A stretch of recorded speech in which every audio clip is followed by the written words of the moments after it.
ನಿಮ್ಮ favourite serials ಈಗ ಟಿವಿಗಿಂತ ಮುಂಚೆ ಸನ್ ನೆಕ್ಸ್ಟ್ ಆಪ್ ನಲ್ಲಿ ಜಾಲಿಯಾಗಿ ಎಲ್ಲರಿಗಿಂತ ಮುಂಚೆ ನೋಡಿ. ಈಗಲೇ ಸನ್ ನೆಕ್ಸ್ಟ್ ಆಪ್ ಡೌನ್ಲೋಡ್ ಮಾಡಿ ಮತ್ತು ಸಬ್ಸ್ಕ್ರೈಬ್ ಮಾಡ್ಕೊಳ್ಳಿ.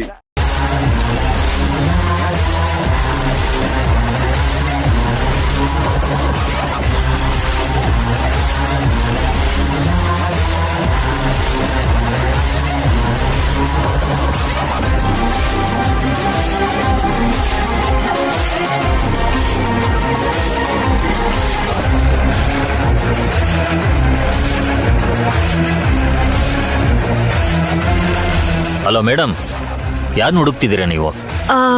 ಅದು ಒಬ್ಬ ಜುಟ್ಟೆಲ್ಲ ಬಿಟ್ಕೊಂಡು ನೋಡಕ್ಕೆ ಒಂಥರ ಸ್ವಾಮೀಜಿ ತರನೇ ಇದ್ದ. ಓಹೋ, ಅವನ ಬಗ್ಗೆ ವಿಚಾರಿಸ್ತಿದ್ದೀರಾ? ಅವನು ಅಂದ್ರೆ ನಿಮಗ್ ಗೊತ್ತಾ? ಅವನು?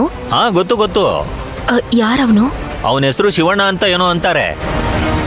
ನಾವೆಲ್ಲ ಪ್ರೀತಿಯಿಂದ 90 ನಂಜಪ್ಪ ಅಂತೀವಿ. 90 ನಂಜಪ್ಪನ? ಏನ್ ಹಾಗಂದ್ರೆ? ಏನಿಲ್ಲ ಮೇಡಮ್, ಅವ್ರು ಯಾರು 90 ಕೊಡಿಸ್ತಾರೋ ಅವರಿಂದ ಹೋಗ್ತಾರೆ. ಈಗ ಅವ್ನು ಎಲ್ಲಿ ಸಿಗ್ತಾನೆ? ನಂಬರ್ ಇದ್ರೆ ಕೊಡಿ, ನಾನೇ ಫೋನ್ ಮಾಡ್ತೀನಿ. ನಂಬರ್ ಕೊಟ್ರೆ ನೀವು ಫೋನ್ ಮಾಡೋಕ್ಕಾಗಲ್ಲ ಮೇಡಮ್. ಯಾಕೆ? ರೀಚಾರ್ಜ್ ಆಗಿರ್ಬೇಕಲ್ಲ. ಸರಿ, ಏನ್ ಮಾಡೋದು? ಅವನನ್ನ ಹುಡ್ಕೊಡ್ಬೋದಾ? ಅದೇನು ದೊಡ್ಡ ವಿಷಯ ಅಲ್ಲ ಬಿಡಿ ಮೇಡಮ್, ಹುಡ್ಕೊಡ್ತೀನಿ. ಅವನೇನ್ ಮಾಡ್ದ? ಯಾಕೆ ಹುಡುಕ್ತಿದ್ದೀರಾ? ಏನಿಲ್ಲ, ಅವನನ್ನ ನೋಡ್ಬೇಕಾಗಿತ್ತು. ನನ್ನ ಹತ್ರನೇ ರೀಲ್ ಬಿಡ್ತೀರಾ? ಅಯ್ಯೋ, ಆತರ ಎಲ್ಲ ಏನಿಲ್ಲ. ನಾನು ಅವನ ಹತ್ರ ಮಾತಾಡ್ಬೇಕು. ಗೊತ್ತಾಯ್ತು, ಅವ್ನ ಮನೆ ಹಾಳು ಕೆಲಸ ಏನೋ ಮಾಡಿರ್ತಾನೆ. ಅವನ್ನ ನಿಮ್ಮ ಹತ್ರ ಕರ್ಕೊ ಬರ್ತೀನಿ. ನನಗೇನ್ ಕೊಡ್ತೀರಾ? ಒಂದ್ 5,000. 5,000ನಾ? ಈಗ್ಲೇ ಕೊಡ್ತೀರಾ? ಈಗ್ಲೇ ಅಲ್ಲ, ನೀವ್ ಅವನ್ನ ಕರ್ಕೊಂಡ್ ಬಂದ್ಮೇಲೆ ಕೊಡ್ತೀನಿ. ಈಗ ಅಡ್ವಾನ್ಸ್ ಕೊಟ್ಟಿರ್ತೀನಿ. ಅವನ್ನ ಕರ್ಕೊಂಡ್ ಬರ್ತೀರಾ ತಾನೆ? ಮೇಡಮ್, ಹಂಗೆಲ್ಲ ಬರಲ್ಲ ಮೇಡಮ್. ಅವನು ಎಣ್ಣೆ ಓಡಿಸಿದ್ರೆ ಹಿಮಾಲಯಕ್ಕೆ ಬೇಕಾದ್ರೂ ಬರ್ತಾನೆ. ಓ ಸರಿ, ಇದನ್ನ ಇಟ್ಕೊಳ್ಳಿ. ಅವನ್ನ ಕರ್ಕೊಂಡ್ ಬಂದ್ಮೇಲೆ ಕೈ ತುಂಬಾ ದುಡ್ಡು ಕೊಡ್ತೀನಿ. ಖಂಡಿತ ಕರ್ಕೊಂಡ್ ಬರ್ತೀನಿ ಮೇಡಮ್. ಮಾತ್ ಕೊಟ್ರೆ ಮುಗೀತು. ಮಾತಿಗೆ ತಪ್ಪೋನಲ್ಲ ಈ ಗಿರಿಗೌಡ. ಎಲ್ಲಿ ಕರ್ಕೊಂಡ್ ಬರ್ಬೇಕು ಮೇಡಮ್? ನಿಮ್ ನಂಬರ್ ಕೊಡಿ, ನಾನು ಲೊಕೇಶನ್ ಕಳಿಸ್ತೀನಿ, ಅಲ್ಲಿ ಕರ್ಕೊಂಡ್ ಬನ್ನಿ. ತಗೊಳ್ಳಿ.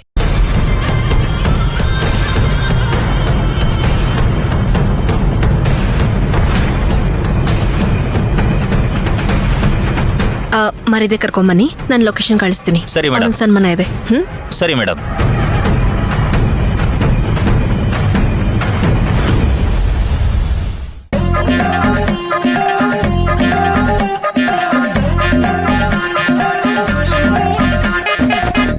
ನಂಜಪ್ಪ, ನಿನಗ್ 90, ನನಗ್ 180. ನಿನಗ್ ಹಾಫು, ನನಗ್ ಫುಲ್ಲು.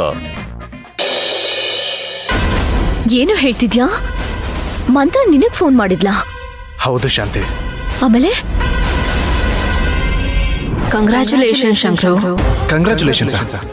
ಏನಕ್ಕೆ ಮಂತ್ರ ಮೇಡಮ್? ಮದ್ವೆ ಅಂತಲ್ಲ. ನನ್ ಮದ್ವೆ ವಿಷಯ ನಿಮಗೆ ಗೊತ್ತಾಯ್ತು ಹೇಳಿ.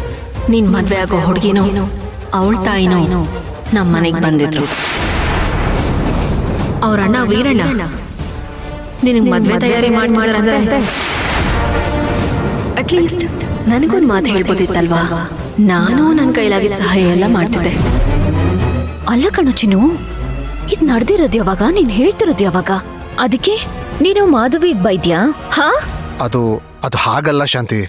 ಮತ್ತೆ ಮೊದ್ಲಿನ ತರ ಏನಾದ್ರು ಅಂದ್ರೆ? ಪಾಪ ಇವನ್ಗೆ ಏನು ಗೊತ್ತಿಲ್ಲ ನೋಡು. ಏಯ್, ಡ್ರಾಮಾ ಮಾಡ್ಬೇಡ. ಮತ್ತೇನಾದ್ರೂ ತೀರ್ಥ ಗೀರ್ತ ಅದೇ ಒಂದ್ಸಲ ಕುಡ್ಕೊಂಡ್ ಬಂದಿದ್ಯಲ್ಲ.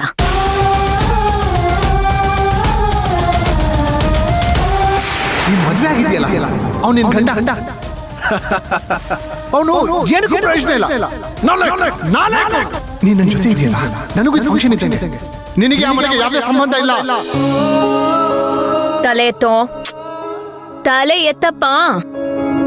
ಹೆಚ್ಚಿನ್ನು ತಲೆ ಎತ್ತೋ. ಹೇ, ಅಳ್ತಾ ಇದ್ಯಾ? ಏನೋ ನೀನು ಶಂಕ್ರು. ಹೇ, ನಿನ್ ಮುಖಕ್ಕೆ ಅಳು ಸೆಟ್ ಆಗಲ್ಲ ಕಣೋ. ನನ್ ಮಾತಿಂದ ನಿನಗೆ ನೋವಾಯ್ತಾ? ಸಾರಿ.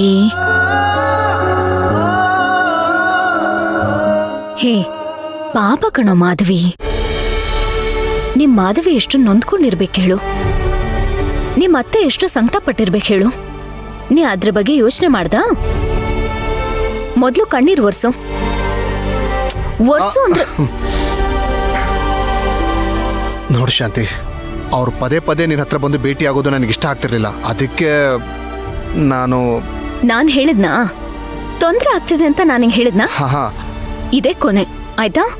ಇನ್ನೊಂದ್ಸಲ ಹಾಗ್ ಮಾಡಿದ್ರೆ ಅಷ್ಟೇ. ಆಮೇಲೆ ಮುಖ್ಯವಾದ ವಿಚಾರ ನಾವೀಗ ಯೋಚನೆ ಮಾಡ್ಬೇಕಾಗಿರೋದು ಆ ಮಂತ್ರನ್ ಬಗ್ಗೆ. ಅವಳು ನಿನ್ನ ಕೊಲ್ಲೋದಕ್ಕೆ ಯಾಕೆ ಪ್ರಯತ್ನ ಪಟ್ಟಿರ್ಬೋದು ಗೊತ್ತಾ? ಒಳ್ಳೆ ಭವಿಷ್ಯ ಇದೆ, ಮತ್ತೆ ಇನ್ಶೂರೆನ್ಸ್ ಹಣ ಅವಳ ಕೈಗೆ ಸಿಗದೆ ಇರೋದು, ಇದೆಲ್ಲ ಇಟ್ಕೊಂಡೆ ಅವಳು ಪ್ಲಾನ್ ಮಾಡಿರೋದು. ಇದನ್ ನೀನ್ ಯೋಚನೆ ಮಾಡಿದ್ಯಾ? ನೀನ್ ಅವಳನ್ನ ಡಬಲ್ ಕ್ರಾಸ್ ಮಾಡ್ತಿದ್ಯಾ ಅಂತ ಅವಳು ಗೊತ್ತಾಗಿದೆ. ಅದಕ್ಕೆ ಹೀಗೆಲ್ಲ ಮಾಡಿರೋದು ಅವಳು. ಹೌದಾ? ಹಾಗಾದ್ರೆ ಇದೊಂದು ರೀತಿ ಒಳ್ಳೇದೇ ಬಿಡು. ಇಷ್ಟು ದಿನ ಅವಳಿಗೆ ಎಲ್ಲಿ ನನ್ನ ಬಗ್ಗೆ ಗೊತ್ತಾಗ್ಬಿಡುತ್ತೋ ಅಂತ ಹೆದರ್ತಾ ಇದ್ದೆ. ಇನ್ನು ಹೆದರೋ ಅವಶ್ಯಕತೆನೇ ಇಲ್ಲ. ಇನ್ನು ನೇರವಾಗಿ ಯುದ್ಧ ಕೇಳಿದ್ ಬಿಡದೆ ನೀನು ಹೂ ಅನ್ನೋ ಶಾಂತಿ, ಅಷ್ಟು ಸಾಕು. ಹೂ ಅನ್ನೋದಿಲ್ಲ. ಯಾಕೇನಾಯ್ತು? ನನ್ನ ಮನ್ಸಲ್ಲಿ ಒಂದೇ ಒಂದು ಅನುಮಾನ ಇದೆ ಕಣೋ, ಅದು ಬಗೆಹರಿಬೇಕು. ಅನುಮಾನ? ಏನದು? ಅವಳಿಗೇನಾದ್ರೂ ನಾನು ಅರ್ಚನಾ ಅಲ್ಲ ಶಾಂತಿ ಅನ್ನೋ ವಿಚಾರ ಗೊತ್ತಿದ್ಯಾ ಅಂತ ಒಂದು ಅನುಮಾನ. ನೀವು ಬೇರೆ ಇಷ್ಟು ಸುಂದರವಾಗಿದ್ದೀರ, ಅದಕ್ಕಿಂತ ಹೆಚ್ಚಾಗಿ ಶಾಂತಿ ತರಾನೇ ಇದ್ದೀರ. ಅರ್ಚನಾ ಅವರು ಇಲ್ಲಿರೋದು ಒಂದೇ, ನಮ್ಮನೇಲಿರೋದು ಒಂದೇ. ಅದ್ರಲ್ಲಿ ಏನಿದೆ?